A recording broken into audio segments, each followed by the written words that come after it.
Pustaka Sumana es yang terbesar, pustaka Sumana es yang tercanggih, pustaka Sumana es yang termegah adanya di Pekanbaru. Banyak bukunya, banyak pengunjungnya, banyak bacaannya untuk dibaca. Ayo membaca, kita membaca, semoga kita menjadi pintar. Anak-anak sopan, ibu guru santun, petugasnya juga ramah-ramah. Anak-anak sopan, ibu guru santun, petugasnya juga ramah-ramah. Assalamualaikum warahmatullahi wabarakatuh. Buat adik-adik yang masih di rumah, selamat menjalankan ibadah puasa dan masih tetap setia di rumah sampai situasinya baik kembali. Hari ini Kak Dadang akan bercerita tentang kenduri di rumah Mak Pia. Judulnya Kenduri di rumah Mak Pia. Pada hari itu, pagi yang cerah, Mak Minah bangun dari tidurnya. Kemudian dia segera ke dapur untuk menyiapkan sesuatu sebelum sholat subuh dimulai. Sedangkan suara dari masjid-masjid terdengar suara lantunan ayat-ayat suci Al-Quran. Kemudian Mak Minah membangunkan si Atan yang masih tidur pulas. Nah, hari sudah pagi, bangun sayang, kata Mak Minah kepada si Atan. Dengan wajah yang masih agak kantuk, Atan bangun dari tempat tidurnya, kemudian membersihkan tempat tidurnya, lalu membersihkan diri ke kamar mandi. Setelah selesai mandi, Atan mempersiapkan diri untuk memakai baju untuk pergi ke masjid melaksanakan tugas sholat subuh. Sedangkan Mak Minah menyiapkan sarapan pagi dan sholat subuhnya. Setelah pulang dari masjid, Atan menyiapkan buku-bukunya untuk dibawa ke sekolah. Kemudian tak lupa Atan sarapan pagi bersama Mak Minah. Kemudian dilihatnya makanan yang termeja, yang tersaji. Atan melihat seperti biasa. Hanya ada goreng tahu, tempe, dan makanan seadanya. Tidak seperti keluarga-keluarga lain yang banyak makanan yang disediakan oleh ibu-ibunya. Tapi terkadang anak-anaknya tidak mau memakannya. Tapi Mak Piah dan Atan selalu mensyukuri apa yang mereka dapat pada hari itu dan apa rezeki mereka yang makan pada waktu itu. Pada saat makan, Atan bertanya kepada Mak Piah, "Mak, kapan Atan mau disunat?" kata Atan kepada Mak Piah. Mulanya Mak Piah terkejut dengan pernyataan anaknya. Dia tahu bahwa umuran Atan sekarang ini sepantasnya sudah bersunat. Tidak seperti teman-teman Atan lain yang laki-lakinya sudah sunat semua, sehingga Atan di sekolah diejek teman-temannya. Mak Piah terasa sedih melihat anak laki-lakinya yang belum sunat. Kemudian dia mengumpulkan uang jadi kerjanya sehari-hari sebagai mencuci pakaian dari rumah satu ke rumah satu milik tetangganya. Setiap harinya Mak Piah mengumpulkan sisa dari belanja mereka untuk keperluan Atan akan disunat nanti. Seperti biasa, Mak Minah menyiapkan uang itu, kemudian dikumpulnya, dibikin suatu celeng untuk keperluan si Atan nanti. Pada suatu hari, Mak Minah pulang dari tempat kerjanya, berjumpa dengan seorang kakek-kakek yang sudah tua.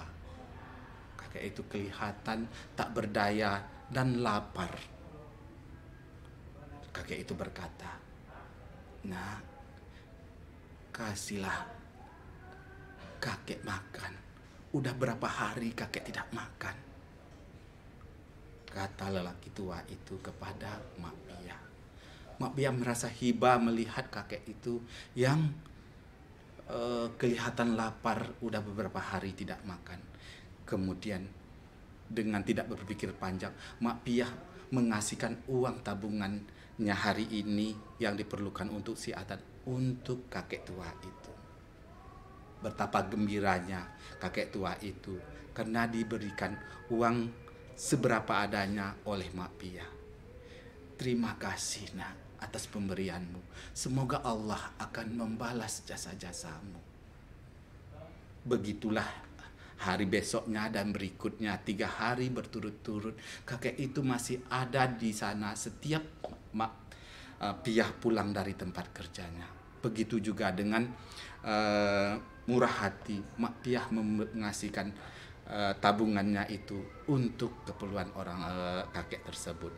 Tetapi pada hari keempat Mak Piah tidak melihat kakek itu berada di jalan itu lagi. Kemudian Mak Minah berhenti di tempat itu, melihat ke kanan dan ke kiri, ternyata kakek itu tidak ada. Begitu juga hari-hari berikutnya. Mak Minah rasa kehilangan pada kakek itu. Apakah dia berkata, apakah hari ini kakek itu makan atau belum? Itu yang terpikir di kepala Mak Piah. Walaupun mereka kekurangan, tapi bisa menyisakan uang mereka untuk berbagi kepada orang yang lebih memerlukannya. Kemudian Mak Minah singgah ke warung untuk membeli beberapa keperluan untuk hari-hari mereka. Mak Minah mendengar cerita dari ibu-ibu bahwa sore nanti akan ada sunat massal yang dilakukan secara gratis pada anak-anaknya yang ada di sana, boleh mendaftarkan diri untuk diadakan sunat massal pada waktu itu. Betapa gembiranya Mak Piah pada saat itu mendengar berita itu. Setelah belanjanya selesai, Mak Piah pun kembali ke rumahnya. Dengan langkah yang tergesa-gesa, dia memanggil si Atan bahwa katanya hari ini Atan akan disunatkan. Atan merasa bahagia sekali pada hari itu bahwa hari ini dia akan disunatkan. Kebetulan waktu itu akan ada liburan mereka untuk ke sekolah dia diliburkan, sehingga waktu itu bisalah dia untuk mempersiapkan diri untuk bersunat. Kemudian sorenya Mak Piah dan Atan pergi ke tempat yang telah ditentukan. Sesampai di sana, Mak Piah merasa terkejut bahwa ramai anak-anak yang di situ yang akan disunat. Kemudian di sana juga ada bazar yang menjualkan barang makanan yang murah dengan harga yang murah. Tetapi Mak Piah mengurut dada karena dia tidak bisa membelikan makanan yang ada di sana, karena Mak Piah tidak punya uang untuk membeli makanan tersebut. Kemudian Mak Piah mendaftarkan diri Atan untuk disunatkan. Kemudian beberapa anak satu persatu dipanggil. Tibalah giliran Atan. Sebelum giliran Atan datang, ada seorang bapak-bapak dari penyelenggara sunat massal tersebut. Mereka bertanya satu-satu kepada anak-anak yang akan disunat. Pada giliran terakhir, Atanlah yang disapa oleh bapak itu. Kemudian Mak Cinah menceritakan bahwa keluarga mereka adalah keluarga yang kurang mampu karena Atan adalah anak yatim yang sudah ditinggal oleh orang tuanya sejak kecil. Kemudian dengan berat hati dan merasa terpanggil untuk itu, maka orang itu memberikan beberapa helai lembaran uang 100.000 kepada Mak Piah. Setelah acara sunatnya Atan selesai, Mak Piah dan Atan pulang ke rumah. Mereka terpaksa untuk berjalan kaki karena mereka tidak bisa menaik kendaraan karena mereka tidak punya uang untuk, seandainya uang itu tadi ada dari bapak tadi, tetapi Mak Piah akan berencana lain untuk uang tersebut. Dengan jalan yang tertatih-tatih, Atan dan Mak Piah pulang ke rumah. Di tengah jalan, tibalah ada suatu mobil yang berhenti di hadapan mereka. Di dalam mobil itu adalah bapak yang menyelenggarakan sunat tadi. Bapak itu menawarkan kepada Mak Piah dan Atan untuk menaiki kendaraan mereka dan mengantar ke rumah. Sesampai di rumah, bapak itu melihat keluarga si Atan dengan rumah yang hampir tidak layak dihuni. Tapi itulah kenyataan hidup Mak Piah dan Atan untuk bertahan hidup. Seminggu setelah kejadian itu, Mak Piah akan mengadakan kenduri untuk keselamatan sunatnya Atan. Uang yang didapat dari bapak yang mengasihkan uang tersebut. Uang itu dibelanjakan untuk membeli bahan-bahan untuk keperluan kenduri di rumah Mak Piah. Tapi Mak Piah hanya cukup mengundang tetangga yang kiri kanan rumah dan Pak RT dan beberapa orang aja. Mungkin sekitar 10 orang yang mereka undang. Karena itulah kemampuan dari Mak Piah. Mereka mengundang pada hari yang akan diadakan kenduri itu. Tetapi betapa terkejutnya Mak Piah ketika di hari kendurinya satu kampung yang datang ke rumah Mak Piah. Mak Piah terkejut mengapa banyak sekali yang datang sedangkan makanan mereka kemudian dia berdoa, "Ya Allah, hamba tidak punya apa-apa di sini. Hanya ini makanan hamba. Semoga makanan ini cukup untuk mereka," kata Mak Piah dalam doanya. Kemudian Mak Piah terkejut melihat ada satu mobil yang datang ke rumah Mak Piah. Mobil catering makanan yang telah dipesan oleh seseorang menuju ke rumah Mak Piah. Kemudian orang itu bertanya, "Apakah ini di rumah Mak Piah atau anak yang bernama Atan yang akan mengadakan kenduri?" Kata yang punya catering itu, "Iya, saya Mak Piah, tapi saya tidak pernah memesan makanan ini. Mungkin Bapak salah alamat," kata Mak Piah. Tapi mereka menjawab, "Ini betul milik Ibu, karena sudah dipesan oleh Bapak kepada untuk diantarkan ke sini.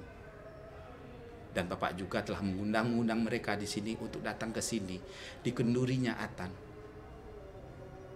Betapa bersyukurnya Mak Piah saat itu ketika dia bisa mengadakan kenduri yang besar untuk pesta sunatnya Atan. Dia sangat bersyukur kepada Allah bahwa masih ada diberikan rezeki kepada dia. Hanya tadi mengundang 10 orang aja untuk syukurannya. Tapi sekarang satu kampung yang datang ke rumah Mak Piah. Inilah bekas dari tulusnya hati Mak Piah ketika memberi. Dia tidak mau meminta balas, tetapi masih ada orang lain yang membalasnya. Itulah dari doa-doa Mak Piah kepada anak-anaknya. Semoga kenduri-kenduri Mak Piah ini menjadi catatan yang berharga bagi Mak Piah dan Atan.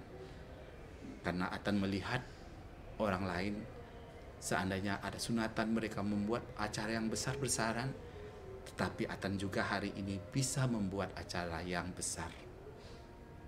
Seluruh masyarakat kampung datang ke rumahnya mengucapkan selamat atas sunatnya Atan. Demikianlah cerita kenduri di rumah Mak Piah. Assalamualaikum warahmatullahi taala wabarakatuh. Salam literasi, baca, baca, baca. Ya, Pak.